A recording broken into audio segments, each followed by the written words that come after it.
पायाची थोडी ठोकर मारायची, आरामशीर आरामशीर उजव्या पायाची पाडा तिला खाली आणि तिच्यावर पाय ठेवायचा.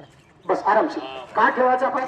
एक तर तुम्ही त्याला लाथी खाली तुडवा, नाही तर तुमच्या घराला तुमच्या परिवाराला ते तोडणार आहे. एक तर तुम्ही त्याला मारून टाका आज, नाही तर उद्या ते आपल्याला जीवन खलास केल्याशिवाय राहणार नाही. एक प्रश्न विचारू, आतापर्यंत दारू संपली का? दारू पिणारे संपले? दारू पिणारे दारू पिणारे दारू पिणारे संपले, दारू नाही संपले लक्षात ठेवू जा.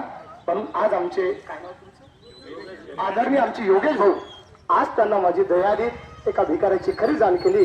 तुम्ही असा भिकारी पाहिला ना सर्व निवारण खरं पाहिलं तर, म्हणजे आपल्या परिसरातल्या मंडळीने तुमचं दुःख मागणारा आणि उचला तर बस. त्याचा खाना खराब हो, नाही तर आपला खाना खराब करणं याच्या लक्षात ठेव. काही पडलं नाही त्याच्यातून, टाकून त्या झोळीमध्ये काही वाजवा. बहुत अच्छी बात आहे. भगवान त्यांना शक्ती दो. आदरणीय आमचे योगेश भाऊ, या ठिकाणी आदरणीय आमचे यर्नी साहेब आहेत,